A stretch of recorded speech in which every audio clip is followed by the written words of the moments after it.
Salut tout le monde, j'espère que vous allez bien. On se retrouve aujourd'hui dans une nouvelle vidéo setup, mon setup 2025 2.0. J'en ai fait une il y a quelques mois et en quelques mois mon matériel a pas mal changé. Donc je me devais avant de commencer cette nouvelle saison vous refaire une petite vidéo. Donc c'est pour ça qu'aujourd'hui on est là. Alors il y a pas mal de matériel que j'ai changé mais il y a aussi pas mal de choses que j'ai gardées et donc que j'en ai déjà parlé dans la précédente vidéo. Donc on va en parler très rapidement aujourd'hui. Si vous voulez connaître les prix, les références, etc., je vous laisse cliquer sur le petit lien juste dans le coin là et d'aller voir ma dernière vidéo que j'ai fait il y a quelques mois.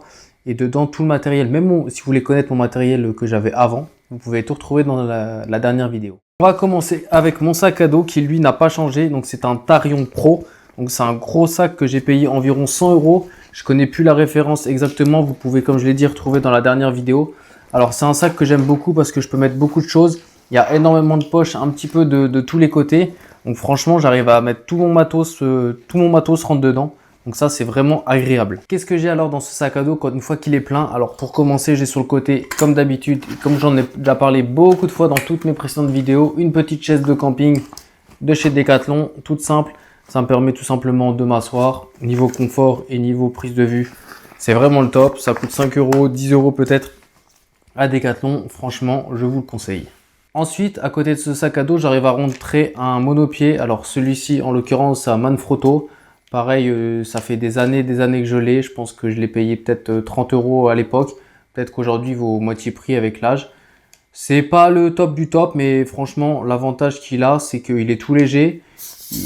Il est vraiment très simple à déplier. Et moi, il me sert principalement pour être un minimum stable.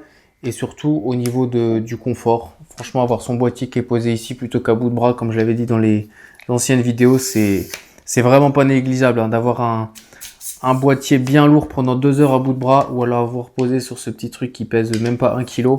Franchement, le choix est vraiment vite fait. Alors ça, vraiment, je recommande également. L'avantage aussi de ce sac à dos, c'est que j'arrive à rentrer mon PC dedans. Alors le PC, j'en ai déjà parlé aussi avant. Alors c'est un HP. La référence, j'en ai aucune idée. Je sais juste qu'il a 16 Go de RAM. Le stockage interne, j'en ai aucune idée. Et il commence à être un petit peu à bout par moment. Mais franchement, il fait largement le taf pour moi ce que j'en fais. Donc les vidéos, Lightroom pour l'instant, ça tient le choc. Maintenant, je vais reprendre le sac à dos pour revenir un petit peu plus en détail. Alors j'ai deux poches ici où dedans j'ai, on va dire, des petits gadgets. Alors ici, je vais avoir tout ce qui est protection de pluie. Alors ça, j'en ai déjà parlé aussi précédemment. C'est des trucs tout basiques que j'ai acheté sur Amazon. Ça doit valoir 2-3 € grand maximum. Même si vous prenez un sac poubelle, ça fait le taf. Alors ici, j'ai deux protections de pluie pour mes appareils, parce que j'ai deux boîtiers, on va le voir après. Et ici, j'ai une protection pour mon sac à dos. Hop, j'ai juste à mettre ça par-dessus le sac à dos. Ça, c'était fourni avec. Donc ça aussi, c'est vraiment utile d'avoir ça, parce que quand vous passez des heures et des heures sous la flotte, avoir des protections de pluie, hein, c'est tout simplement indispensable, surtout avec du matériel électronique, si vous voulez pas que vos affaires soient complètement trempées. Ici, j'ai une autre petite poche, ici elle est solide. Alors ici, qu'est-ce que j'ai dedans? Je stocke dedans un adaptateur pour mettre la carte SD directement sur mon iPhone. Ça, je l'ai acheté, mais j'avoue que je l'utilise pas des masses. Je l'avais acheté un peu pour faire comme tout le monde. Et pratique par moment, mais pas une grande utilité pour moi. Dedans, j'ai aussi quelques batteries que je mets dans mes boîtiers. Un petit chiffon pour les objectifs, tout simplement.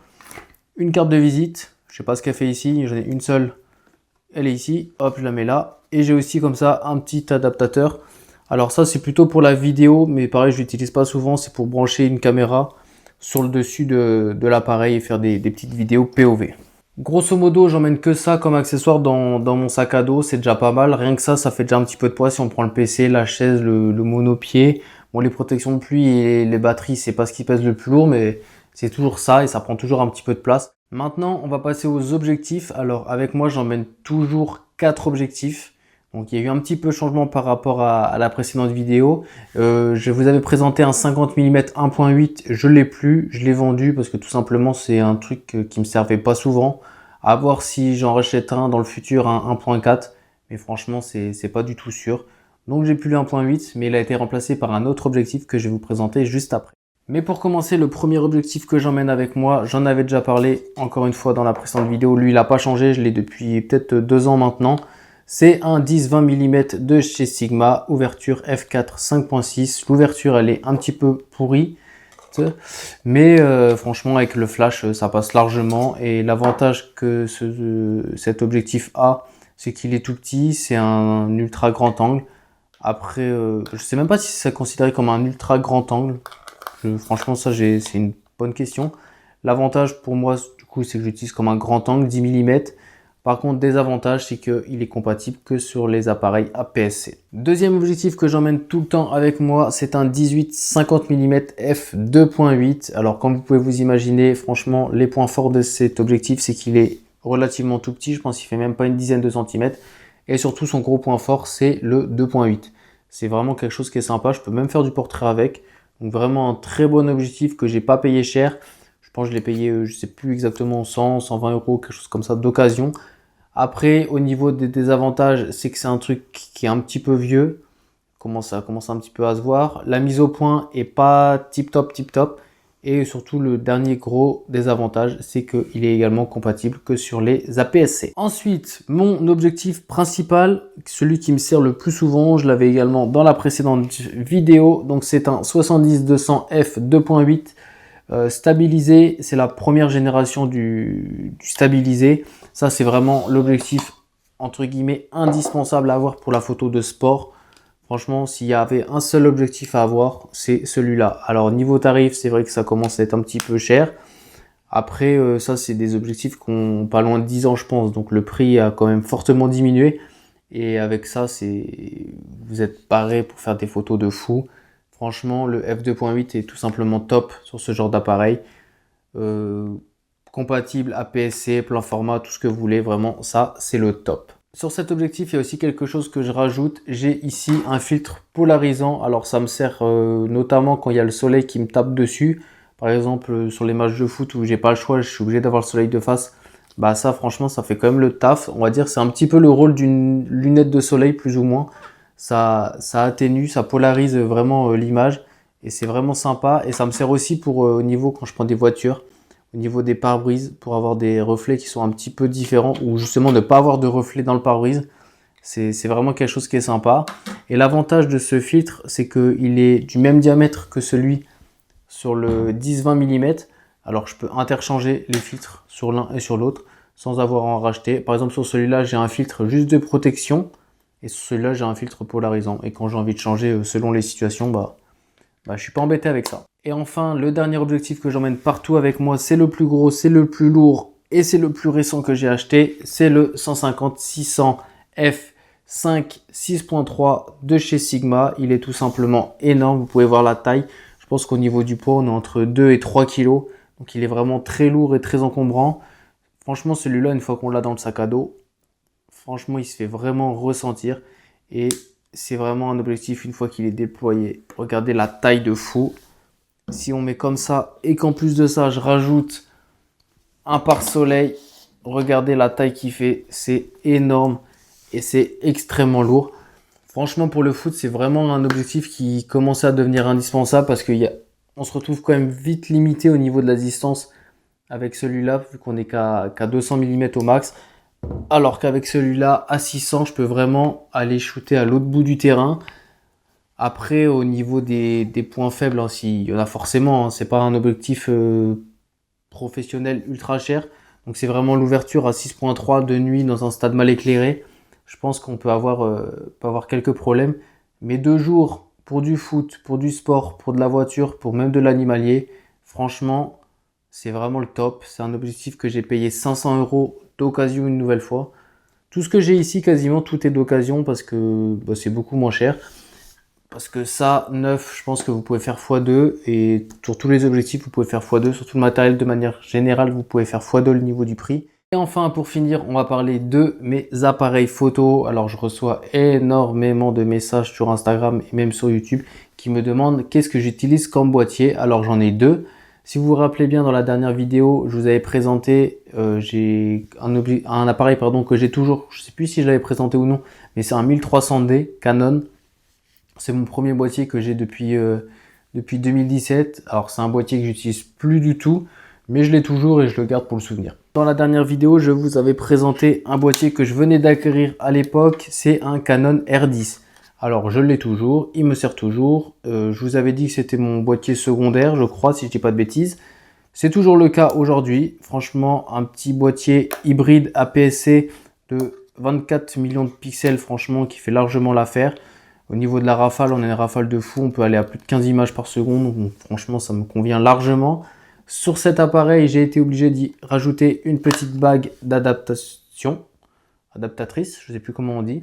Tout simplement pour ne pas avoir à racheter tous les objectifs en monture RF et garder mes objectifs EF. Donc on va dire en gros tous mes objectifs pour réflexe que je peux mettre grâce à cette bague sur mon objectif RF. Voilà. EF, on va dire c'est réflexe, RF c'est l'hybride. En gros chez Canon ça s'appelle comme ça.